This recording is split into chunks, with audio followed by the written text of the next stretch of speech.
You know that feeling when you realize your marriage isn't falling apart because it never actually existed in the first place. I'm Hazel Sinclair, and I discovered my husband's secret apartment the way most modern betrayals are uncovered, through stupidity and an iPad left unlocked on the kitchen counter. Not a motel receipt, not lipstick on a collar, an actual lease agreement for a furnished one-bedroom in Stamford, Connecticut, 23 minutes from our picture-perfect colonial in Westport. Monthly rent, $3,200. Duration, 2 years. Payment source, our joint checking account, cleverly categorized as client entertainment expenses. The man had been paying more for his side-piece real estate than most people spend on actual mortgages, and he'd been doing it right under my nose for 24 months. Let me paint you the full picture of my delusion. 16 years of marriage. 2 kids, Soren, 14, already taller than me and mortified by everything I do, and Linnea, 11, still young enough to think I'm occasionally cool. Hugh Mercer, 43, works in corporate sales for a pharmaceutical company, travels constantly for work. Me? I run a boutique marketing consultancy from home, which means I'm available for every school pickup, every PTA meeting, every soccer practice, every moment of domestic labor while my husband is apparently maintaining a bachelor pad in the next town over. The iPad incident happened on a Saturday morning in March. Hugh had gone for his usual long run, and yes, I'm using air quotes even in my internal monologue now, and left the family iPad on the kitchen island. Soren needed it for a school project, so I unlocked it with the family passcode. Hugh's email was open, and there it was, an automatic payment confirmation from Stamford Luxury Residences. My first thought wasn't even betrayal. It was confusion. Why would Hugh be paying for an apartment? Was he helping a friend? Some bizarre investment? I clicked through to the full lease agreement attached to an earlier email. The name on the lease, Hugh Mercer. Start date, 2 years ago, March. 2 full years of payments. I sat down at the kitchen island, the same island where we'd eaten countless family dinners, where I'd packed approximately 3,000 school lunches, where Hugh had kissed me goodbye before his business trips at least 100 times. My hands were shaking so badly I almost dropped the iPad. The rabbit hole got deeper. I found a folder in his email labeled Stamford, not even trying to hide it, really, just banking on me never looking. Furniture delivery confirmations, utility setups, a Ring doorbell installation. He'd fully moved into a second residence and decorated it while I was home managing our actual life. I did what any self-respecting woman would do. I poured myself a giant glass of Chardonnay at 10 in the morning, took screenshots of everything, and called my best friend Ivy, who told me to breathe and not do anything crazy. Too late. My second glass of wine brought clarity. I didn't want to confront Hugh yet. I wanted information. I wanted to know what the hell he was doing in that apartment, who he was with, whether this was a full-blown affair situation or something even weirder. So I called Stamford Luxury Residences, put on my best professional voice, and pretended to be calling from Hugh's company about potentially renting additional units for rotating executives. The leasing agent, bless her commission-hungry heart, was incredibly helpful. She mentioned that Unit 4B, right next to Hugh's 4A, had just become available. Same floor, same layout, same $3,200 monthly rate. I rented it on the spot using my business account. Told her I'd need immediate access for staging purposes. She had keys ready by that afternoon. By Sunday evening, I was the proud tenant of apartment 4B, with a clear view of Hugh's door through my peephole, and a Ring doorbell I'd installed that covered both our entrances. I also ordered 3 additional cameras from Amazon, a smoke detector camera for the hallway, a small wireless camera I could position on my balcony, and a motion-activated camera for inside my own unit. Hugh came home from his run that Saturday completely oblivious. I smiled at him, made him lunch, asked about his week. He complained about a difficult client, kissed the kids, and settled in to watch college basketball like he was father of the year. I excused myself to work on a client proposal and spent the afternoon setting up my surveillance system in Stamford.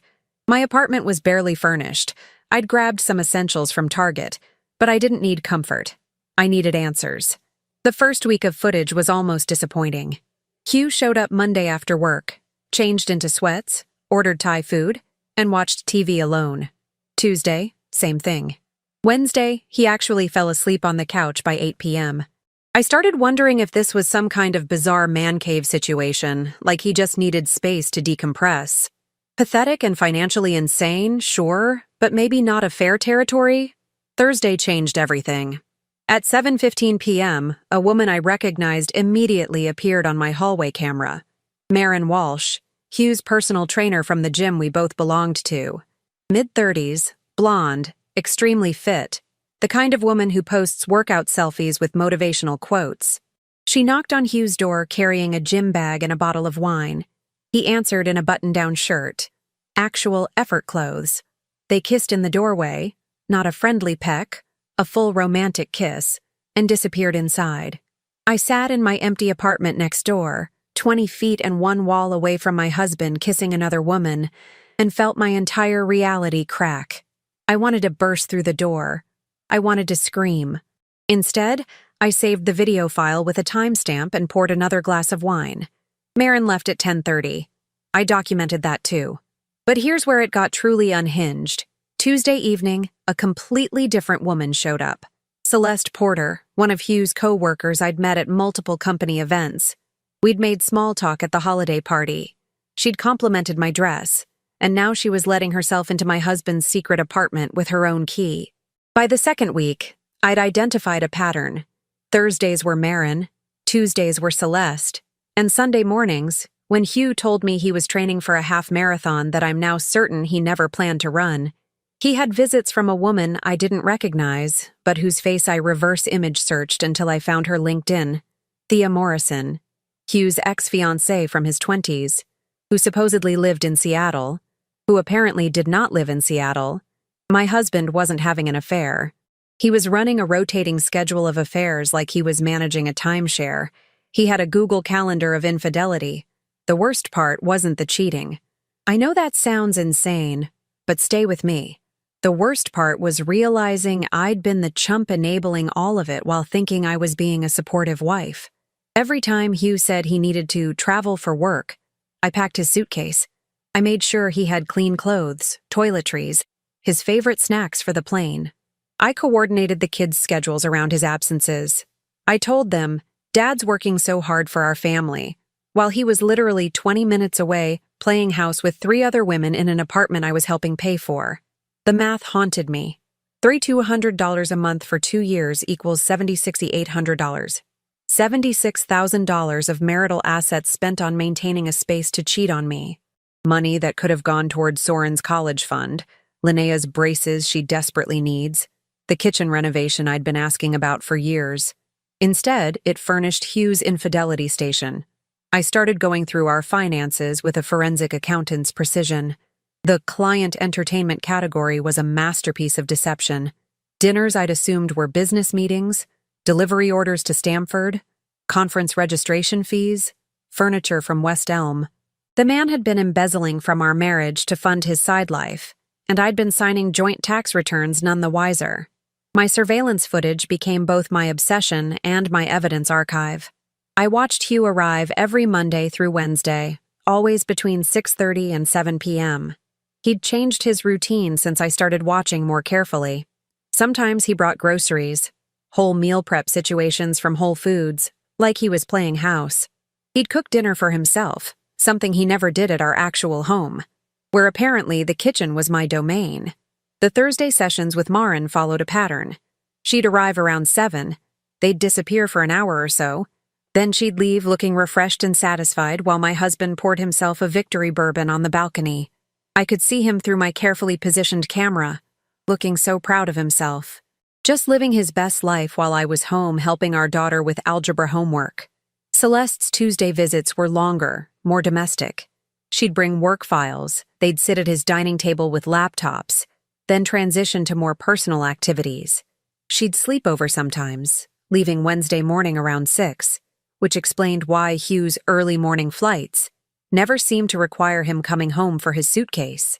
But the Sunday morning Thea situation broke something in me. This wasn't just some woman he'd reconnected with.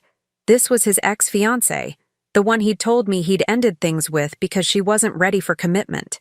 The woman he'd painted as the one who got away before he'd met me, his real love. Turns out she hadn't gotten away at all. She'd just been waiting in rotation. I documented everything. Times, dates, screenshots, video clips. I created a spreadsheet, color-coded, because I'm nothing if not organized, tracking every visit, every pattern, every lie I could cross-reference with what Hugh had told me about his schedule. My performance at home deserved an Oscar. I smiled at Hugh over dinner. I asked about his day. When he mentioned his upcoming trip to Boston, I packed his bag while internally screaming because I knew he'd be in Stamford, 7 miles away, with Celeste. I sent him off with a kiss and a "work hard, honey," then drove to my surveillance apartment to watch him prove me right. The kids noticed nothing, thank God. Soren was too absorbed in his freshman year drama. Something about lacrosse tryouts and a girl named Presley who may or may not like him back. Linnea was deep in her Percy Jackson phase, rereading the entire series for the 3rd time.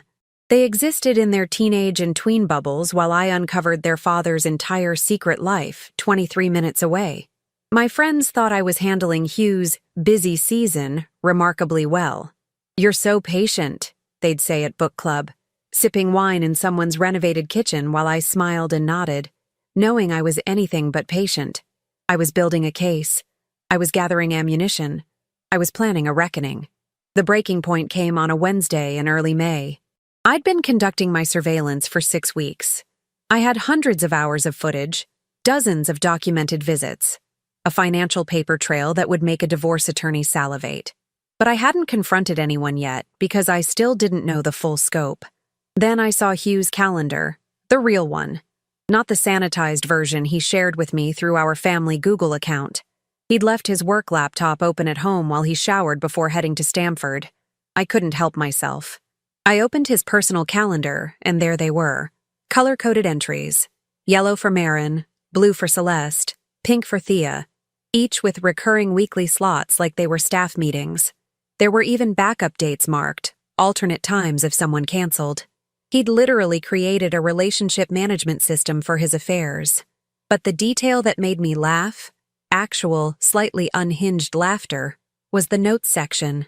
For each woman, he'd written conversation reminders. Ask Marin about her sister's wedding. Celeste interested in hiking weekend. Suggest October. Thea mentioned pottery class. Follow up. My husband was maintaining CRM-level detail on 3 relationships while barely remembering to ask me how my day was. I couldn't remember the last time he'd followed up on something I'd mentioned in passing.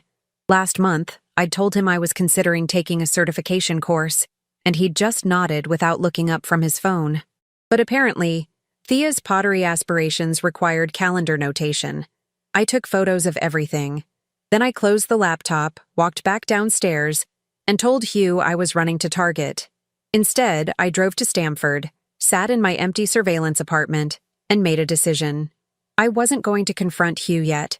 I was going to introduce myself to Marin, Celeste, and Thea, not as the wife, as a fellow victim. Because here's what I'd realized while watching weeks of footage. None of them knew about each other either.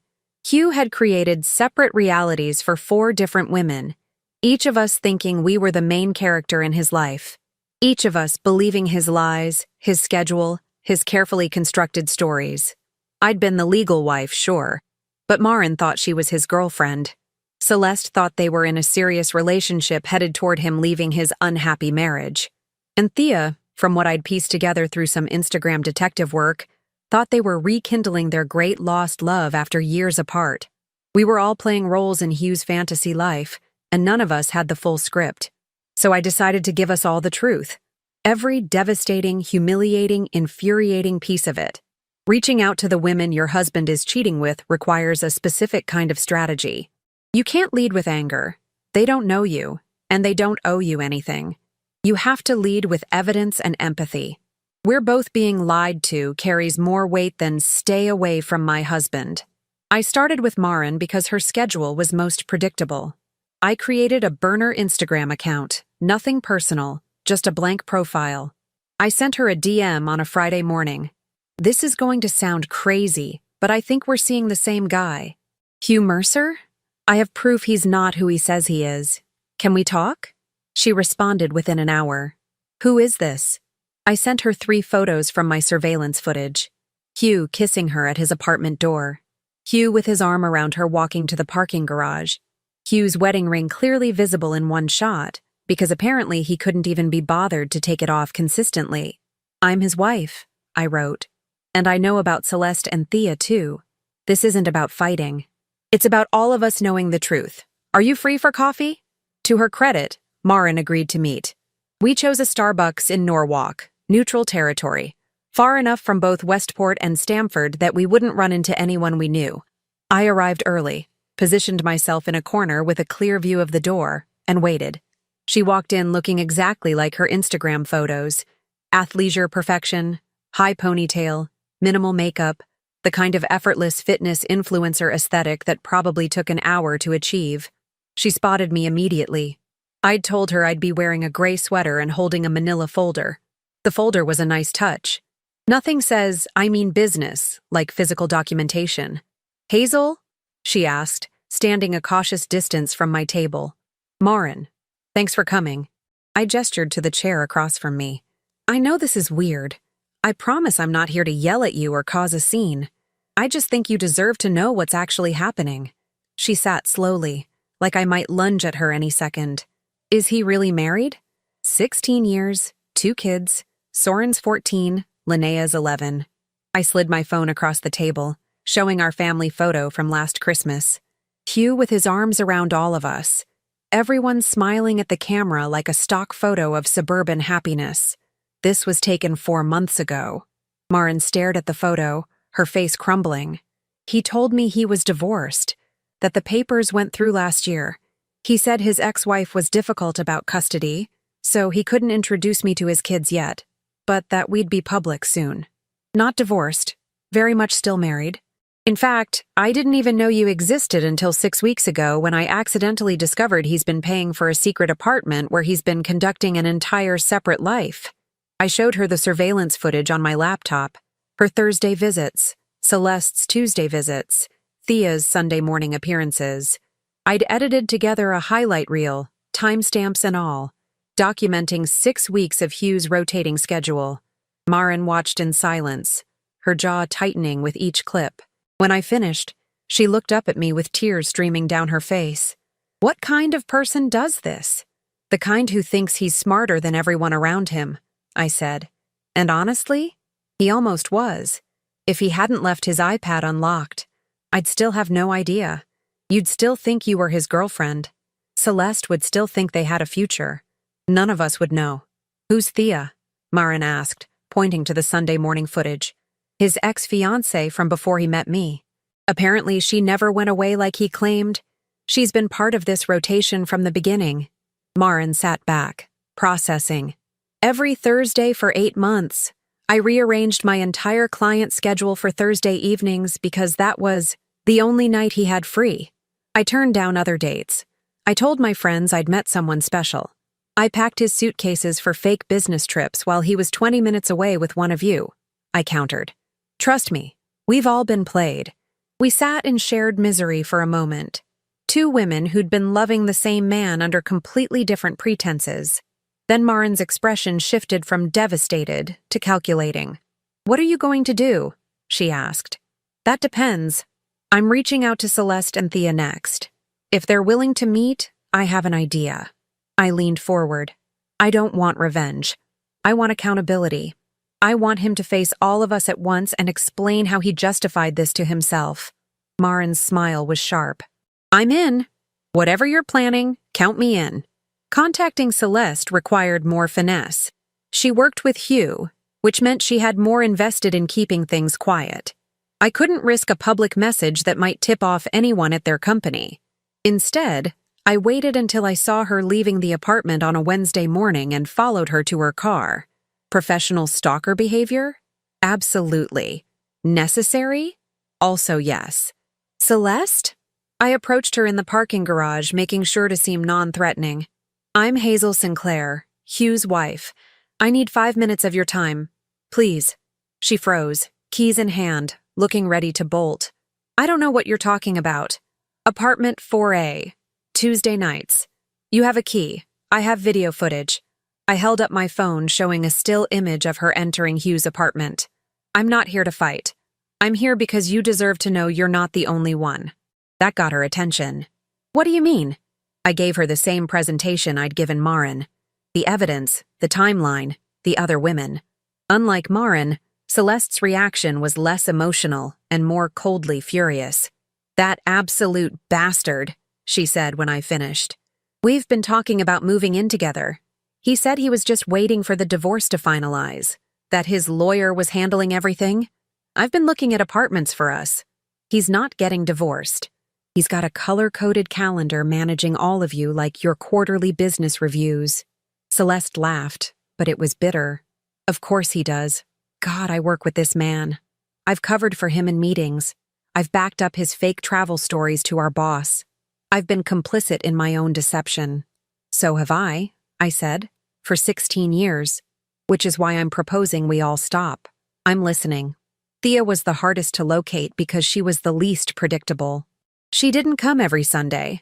Some weeks she'd skip, some weeks she'd arrive Saturday night and stay until Monday morning. I eventually found her Instagram through deep-diving Hugh's old tagged photos, then cross-referenced her location tags until I found her actual address. I sent her a message.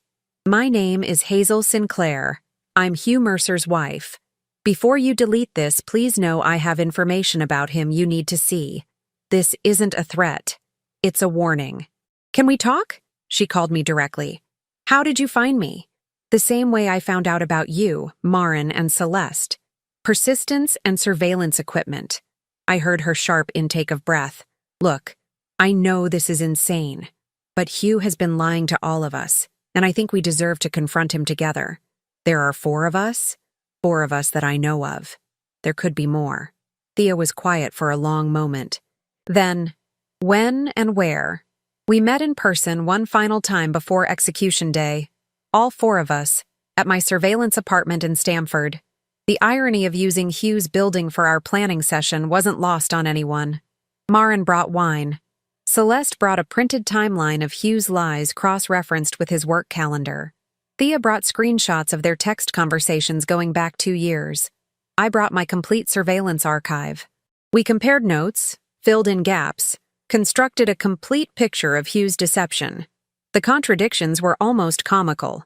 He'd told Maren he hated hiking. He'd told Celeste he loved it. He'd told me he was allergic to cats. He'd told Thea he was a cat person who couldn't have one because of his daughter's allergies. A complete fabrication since Linnea had been begging for a cat for years. He created different personalities for each of us, Thea said. Like we were all dating different versions of the same person. The question is, I said, what do we want to happen when we confront him? Maren spoke first. I want him to admit it to all of us at once. No escape, no excuses, no one-on-one conversations where he can spin different stories. I want him to lose everything he thought he could keep compartmentalized, Celeste added. His neat little system where he gets to have all of us and none of the consequences. Thea nodded. I want him to see what happens when all his lies collide in the same room. I smiled. Then let's make that happen. We chose a Saturday afternoon in late May. Hugh had told me he was driving to Boston for a client dinner, a lie I confirmed by checking his actual calendar, which showed nothing but personal time blocked from noon to midnight. Celeste had received a text about him handling family stuff that weekend. Maren had been told he was out of town on business. Thea had been told he needed space to think. In reality, he'd be at the Stamford apartment, probably watching sports and congratulating himself on successfully managing 4 different relationships without anyone catching on. I still had my key to apartment 4B. Celeste had her key to 4A. We decided to use mine. Walking in through his door felt too confrontational right off the bat. We'd gather in my place first, then make our entrance together. At 2 p.m., all 4 of us stood in my barely furnished apartment. I'd brought folding chairs from my garage. We sat in a circle like the world's most dysfunctional support group, each of us holding our documentation, our evidence, our proof that we weren't crazy. Last chance to back out, I said. Once we do this, There's no undoing it. No one moved. Okay then. I stood, straightened my shirt, and grabbed my folder. Let's go ruin his afternoon. We walked into the hallway together. I knocked on Hugh's door, 3 sharp raps that felt like the beginning of Judgment Day. I heard movement inside, footsteps approaching. The door opened and there was my husband, wearing his favorite Patriot sweatshirt and looking completely relaxed. His expression went from casual confusion to absolute horror in under 3 seconds. Hazel? What? He looked past me and saw Maren, then Celeste, then Thea. His face drained of color. What is this? This is every woman you've been lying to for the past 2 years, I said calmly. May we come in? Or would you prefer to have this conversation in the hallway where your neighbors can hear? He stepped back automatically, and we filed in like the world's most awkward dinner party. Hugh stood frozen in his living room. The living room I'd seen hundreds of times through surveillance footage but never in person, while 4 women arranged themselves in a semicircle facing him. I can explain, he started. Please don't, Celeste cut him off. We've compared notes. We have timelines, screenshots, videos, and a color-coded calendar. We know everything. Maren pulled out her phone. You told me you were divorced. You told me you were getting divorced, Celeste added. You told me we were rekindling something you never got over, Thea said. And you told me you were traveling for work while you were maintaining this apartment as your personal infidelity headquarters, I finished. Hugh looked between us, and I watched him calculate his options in real time. Deny? Impossible. We had too much evidence. Apologize? To whom? All of us? Explain? There was no explanation that would make this okay. I never meant to hurt anyone, he tried. But you did hurt everyone, I said. Systematically, methodically, and with remarkable organizational skill, you hurt 4 different women who trusted you. Maren stood up. I rearranged my entire life for Thursday nights with you. I turned down other opportunities, other relationships, because I thought we had something real. I lied to our boss, Celeste said, her voice shaking with anger. I covered for you in meetings. I backed up your fake stories. I made myself complicit in deceiving your wife because I thought we had a future. Thea crossed her arms. I moved back from Seattle. I turned down a job opportunity in California. You told me we were building towards something, that you just needed time to transition your life. 2 years, Hugh. 2 years of Sunday mornings and promises. Hugh sat down heavily on his couch, head in his hands. I'm sorry. I'm so sorry. To which one of us? I asked. Because you're going to need to be more specific. To all of you. This got out of control. I never planned. You absolutely planned this, I interrupted. You rented an apartment. You created a calendar system. You maintained separate storylines for each of us. This wasn't something that got out of control. This was deliberate, sustained deception. Silence filled the apartment. Hugh looked up at us, and for the first time, I saw genuine panic in his eyes. What happens now? That depends on each of us individually, I said. Maren, Celeste, and Thea can decide what they want to do with this information. But I can tell you what I'm doing. I pulled out a folder. These are divorce papers. My attorney will be in touch Monday morning.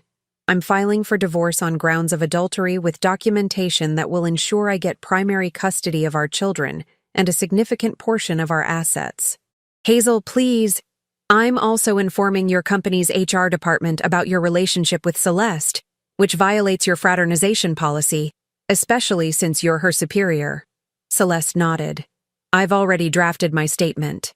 And I'll be sending your family a summary of the situation, Thea added. Your mother has been asking me for 2 years when we're making it official. She deserves to know why that's never happening. Maren smiled coldly. And I'll be sharing your membership status with our gym's management.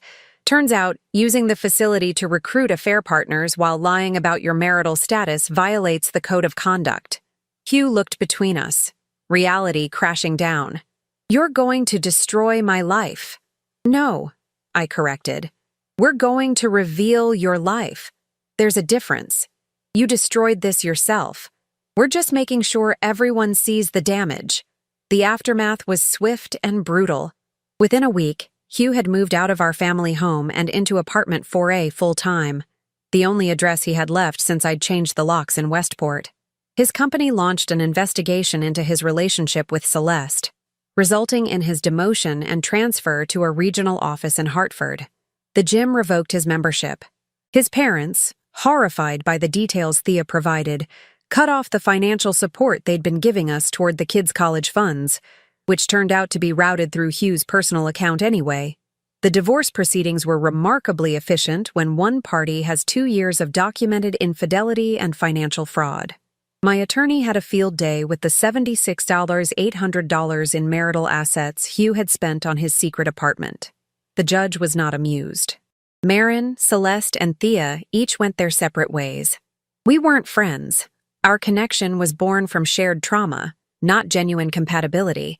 But we'd formed a temporary alliance that achieved its goal. Hugh had faced all of us at once and watched his carefully constructed world of lies collapse in real time. The kids handled it better than I expected. Soren was angry, but not surprised. "I always knew Dad was kind of a jerk," he said, which broke my heart for different reasons.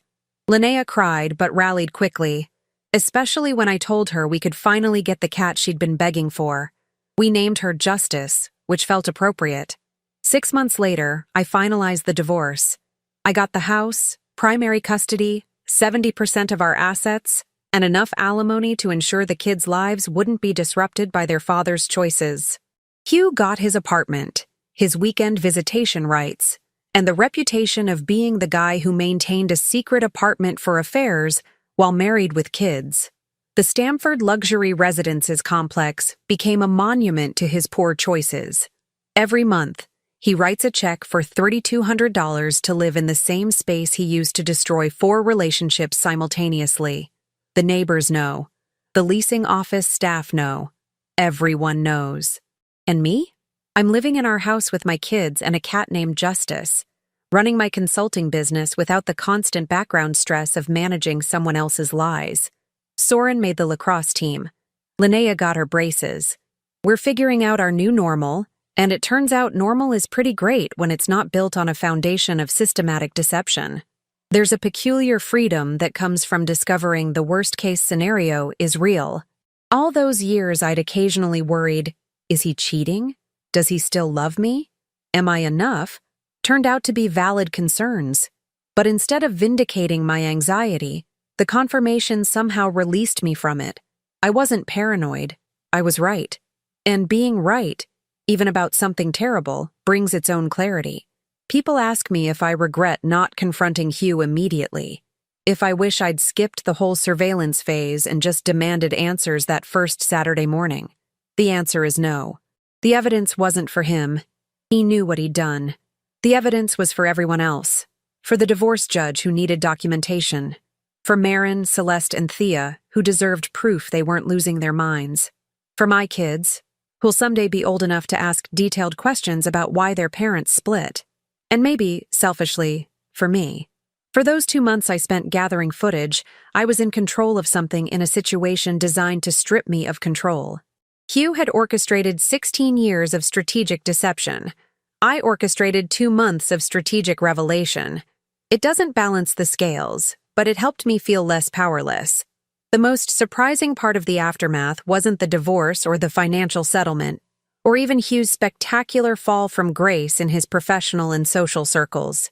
It was discovering how many people had suspected something was off, but never said anything.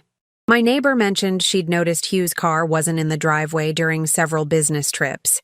His sister admitted she'd always thought his work schedule seemed suspicious. Even my former mother-in-law, called to apologize for not pressing harder when things didn't add up. "I thought maybe I was being paranoid," she said. "He's always been good at explaining things away." That's the thing about people like Hugh. They're not successful deceivers because they're criminal masterminds. They're successful because they count on everyone else's desire to believe them, to not cause conflict, to give them the benefit of the doubt. He built his house of lies on the foundation of other people's politeness. Marin texted me 3 months after our confrontation. She'd started dating someone new, someone who wasn't hiding her existence from multiple other partners. "Met him at a coffee shop," she wrote. He asked for my number. I asked if he was married. He showed me his tax returns. I might have trust issues now, but at least they're well-informed trust issues. I laughed out loud when I read that. We all carry scars from Hugh's deception, but at least we're carrying them with our eyes wide open. Celeste ended up leaving the pharmaceutical company entirely. Last I heard through the suburban gossip network, she'd taken a position with a competitor in Boston and was thriving. The HR investigation had technically cleared her of wrongdoing. She genuinely believed Hugh was separated, but the stigma of being the other woman had made staying untenable. Sometimes the truth sets you free, and sometimes it just relocates you to Massachusetts. Thea was the one I worried about most. She'd moved back from Seattle specifically for Hugh, uprooting her entire life for a relationship that was never what he claimed. But she surprised me. 2 weeks after the confrontation, she posted on Instagram about signing a lease on a studio in Brooklyn and accepting a gallery position in Manhattan. Sometimes the worst detour leads you to the right destination, she captioned a photo of the Brooklyn Bridge. I liked the post. She liked it back. We haven't spoken since, but I appreciate her philosophy. Hugh himself has become something of a cautionary tale in Fairfield County social circles. The soccer moms whisper about him at games. The country club crowd murmurs when he shows up to pick up the kids for his court-mandated weekends. He's dating again. Of course he is. But his online dating profile now comes with a warning label courtesy of the Women's Network that apparently exists solely to flag men like him. Be careful with Hugh Mercer, someone posted in a private Facebook group for divorced women in Connecticut. He's charming and attentive until you realize he's charming and attentive to 3 other women simultaneously. The post got 47 likes and 23 shares. Modern justice works in mysterious ways. My relationship with my kids has deepened in unexpected ways. Soren, now 15 and impossibly tall, occasionally asks questions about what happened. I give him age-appropriate honesty. Your father made choices that hurt our family, and I made the choice to protect us from further hurt. He nods, processes, and goes back to his teenage concerns. But sometimes I catch him watching me when he thinks I'm not looking, and I recognize the expression, he's making sure I'm okay. Linnea, at 12, is more direct. Are you happier now? She asked me last week while we were making dinner together. Yes, I told her, and it was true. I'm happier now. Good, she said, and returned to chopping vegetables with the intensity of a 12-year-old who's decided cooking is her new personality trait. Justice the cat is thriving. She's an orange tabby with an attitude problem and a tendency to knock things off counters when she feels she's being ignored. She's perfect. Hugh is allergic to cats, which he wasn't lying about, so his weekend visitations now require him to take Claritin and suffer through sneezing fits. I don't take pleasure in his discomfort. I just don't prevent it either. The house feels different without Hugh's presence, and I mean that in the best way. It's lighter somehow, even though I'm technically managing everything alone now. There's no more performative relaxation where I pretend everything is fine while internal alarm bells ring. No more strategic conversation navigation where I avoid topics that might reveal inconsistencies in his stories. No more of that specific exhaustion that comes from being married to someone who requires you to disbelieve your own intuition. I redecorated his office into a proper workspace for my consulting business. I painted the walls a shade called mindful gray, which felt appropriately ironic. I got a standing desk, proper lighting, and a door that locks. Sometimes I sit in there during the kids' school hours and marvel at the quiet. No performance required. No one to manage but myself. The financial settlement means I don't have to take on more clients than I can handle. I'm selective now, working only with companies whose values align with mine, and whose executives don't give me Hugh-like warning signals. My bullshit detector has been permanently recalibrated to maximum sensitivity. Some might call it trust issues. I call it pattern recognition. My friends have been incredible, particularly Ivy. She was the one who sat with me that first night after I discovered the apartment lease, letting me cycle through rage and grief and disbelief without trying to fix anything. She's also the one who reminded me 6 months later when I was drowning in divorce paperwork. You're not losing 16 years. You're gaining the rest of your life. She was right. Those 16 years with Hugh weren't erased by his betrayal. They produced Soren and Linnea, who are the best parts of my life. But they also don't define my future anymore. I'm 38. I have decades ahead of me. And they'll be decades lived in truth, not elaborate fiction. Do I date? Not yet.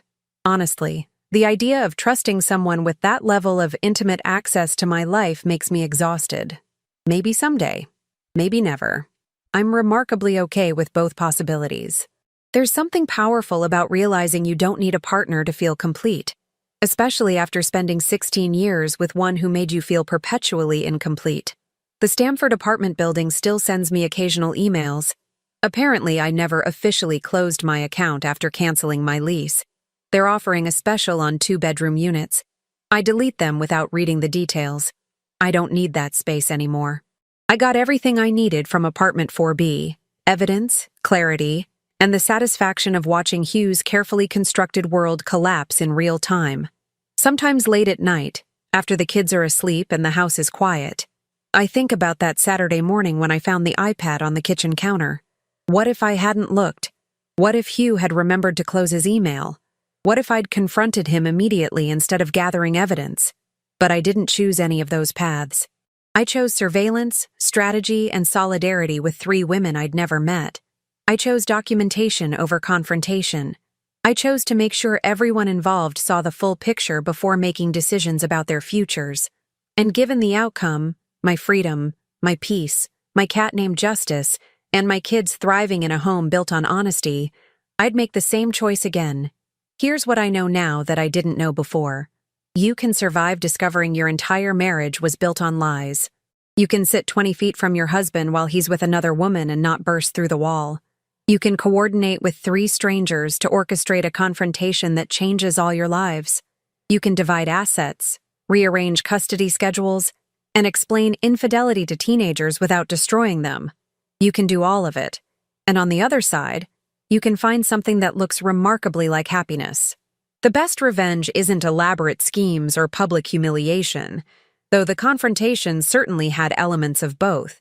The best revenge is building a life so satisfying that your ex-husband's choices become increasingly irrelevant to your daily joy. Hugh still lives in that apartment, still writes that check every month, still faces the consequences of prioritizing ego over integrity. And I live here, in this house, with my kids and my career and my ridiculous cat, no longer performing for anyone's benefit but my own. Turns out, freedom doesn't require a secret apartment. It just requires the courage to stop pretending everything's fine when it's not, and the wisdom to know you deserve better than being someone's color-coded calendar entry. My life became a reality show I never auditioned for, but at least now I'm the one controlling the narrative.